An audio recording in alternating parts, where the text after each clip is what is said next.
Kembali dilapor polisi, pemirsa, polisi berhasil menangkap pelaku penjambretan terhadap seorang ibu rumah tangga. Aksi pelaku yang terekam kamera CCTV pun sempat viral di sejumlah media sosial.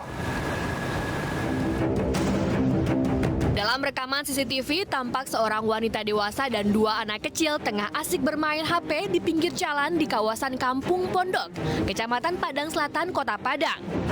Tanpa ia sadari, pelaku yang berhenti di depan korban berpura-pura mengecek tangki BBM sepeda motornya. Ia langsung merampas HP milik korban. Aksi penjambretan ini pun viral di sejumlah media sosial. Tim Opsnal Satreskrim Polresta Padang, tim Klewang yang menerima laporan berhasil mengidentifikasi dan meringkus pelaku kurang dari 24 jam. Pelaku diamankan di daerah Simpang Haru, Kecamatan Padang Timur, Kota Padang. Polisi pun menembak pelaku di bagian kaki karena berusaha melarikan diri saat ditangkap.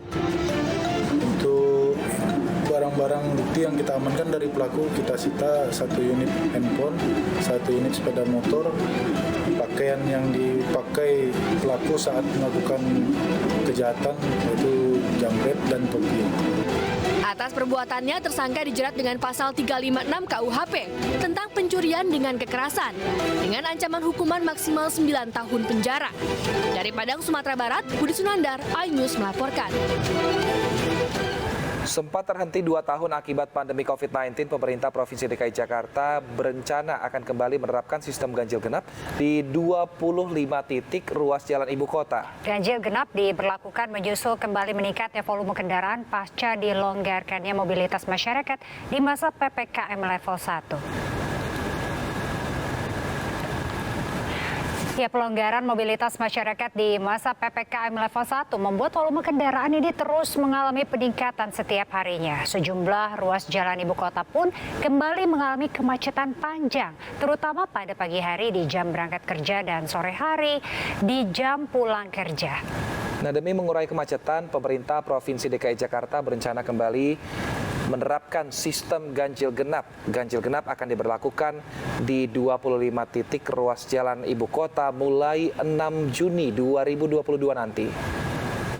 Untuk reaktivasi 25 ruas jalan ini akan dilaksanakan tanggal 6 Juni 2022 karena selama lebih kurang 2 minggu ke depan kami perlu persiapan sosialisasi kepada masyarakat dan juga perlu dilakukan inventarisasi terhadap kelengkapan jalan karena selama 2 tahun terakhir tidak diberlakukannya lagi ganjil genap di beberapa ruas jalan yang ada.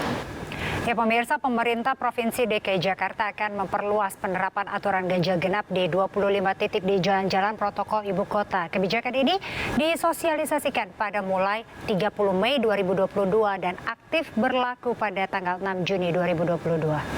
Nah, kita lihat saat ini di Jakarta Barat rencananya akan ada 5 ruas jalan yang diberlakukan ganjil genap. Di antaranya di Jalan Pintu Besar Selatan, Jalan Hayam Wuruk, Jalan Gajah Mada, Jalan Tomang Raya, dan juga Jalan Lejen S. Parman. Selanjutnya kita akan lihat ini di Jakarta Pusat, pemirsa. Ini total ada 12 ruas jalan yang diberlakukan ganjil genap. Nah, ini kita akan lihat ya, sepertinya di dekat studio ini kena juga ini, Wilson. Betul sekali. Ini tentunya mungkin Rizka yang bawa kendaraan jadi harus pikir-pikir nih lebih awal merencanakan untuk kalau ke kantor nih lewat mana biar nanti nggak kejebak macet karena muternya terlalu jauh seperti itu. Emang harus rajin-rajin lihat, mungkin ada jalan alternatif begitu. Dan ini tidak hanya berlaku untuk saya saja, seperti untuk pemirsa yang ada di rumah juga ya, Wilson, ya. Betul sekali. Nah, Jakarta Pusat ini menjadi daerah yang paling banyak memang menerapkan sistem ganjil genapnya karena memang daerah pusat di mana banyak kantor wilayah perkotaan. Maksud kami dan juga kantor-kantor ini ada banyak sekali di wilayah Jakarta Pusat ini. Nah, kita lihat ini ada di Jalan Gunung Sahari, Jalan Pasar Senen, Jalan Kramat Raya, Jalan Salemba Raya, Jalan Diponegoro, dan juga Jalan Paseban Raya. Selanjutnya kita akan beralih ini ke Jakarta Selatan. Ada 6 ruas jalan. Kita akan lihat di sini ada di Jalan MT Haryono, Jalan Gatot Subroto, kemudian ada di Jalan Jenderal Sudirman, Jalan Sisingamangaraja, Jalan RS Fatmawati Raya, dan di Jalan Rasuna Said.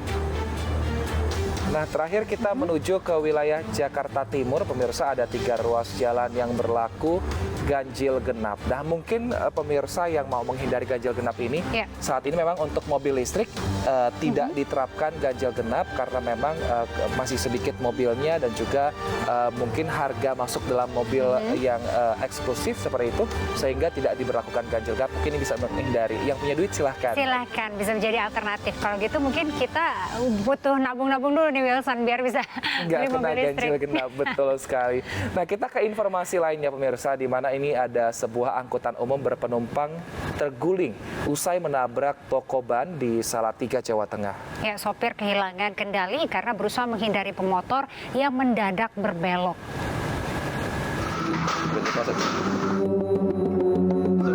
Berarti yang satu keluar dari mobil itu ya? Kecelakaan sebuah angkutan umum di Jalan Semarang, Solo, Kota Salatiga, Jawa Tengah terekam kamera pengawas.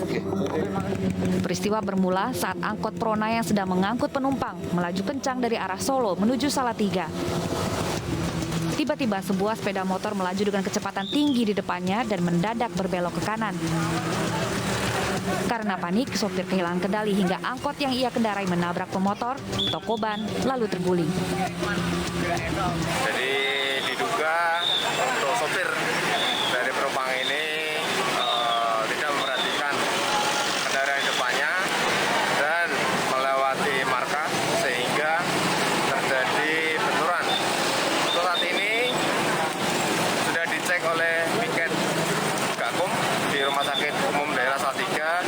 Untuk korban alhamdulillah semuanya selamat, hanya mengalami luka-luka. Akibat kecelakaan ini 15 penumpang luka-luka, sementara pemotor luka berat dan dibawa ke RSUD Salatiga. Dari Kota Salatiga, Jawa Tengah, Lurisa Lulu, iNews melaporkan.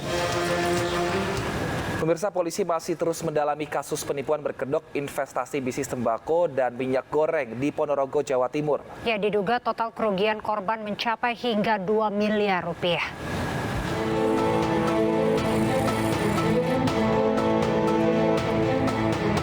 Tempat ini diduga menjadi salah satu lokasi penipuan berkedok bisnis sembako yang dikelola oleh pelaku ED.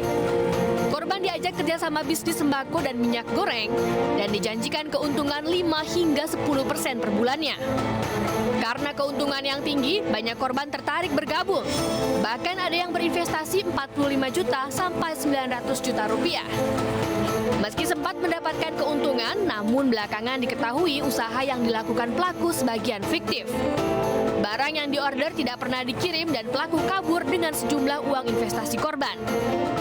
Banyak arisan dari warga lingkungan itu mau lebaran kan puasa biasanya mau medok arisan gula dengan minyak apa. Nah, itu nggak ada sama sekali, akhirnya menuntut sampai sekarang ini. Sampai rame-rame uang sebagian belum lunas, sebagian sudah ada yang terpenuhi, yang belum terpenuhi itu yang menuntut uang kembali. Pak, itu korbannya yang terbesar itu berapa Pak kerugiannya? Kerugiannya sampai sekarang ini dari Mas Pajar satu grup, satu tim itu 1,7. Yang tadi malam dari Jakarta namanya Pak Arjun itu minta tolong ke saya, itu masih 600 juta. Pelaku sempat kabur ke Jawa Tengah hingga polisi berhasil menangkapnya.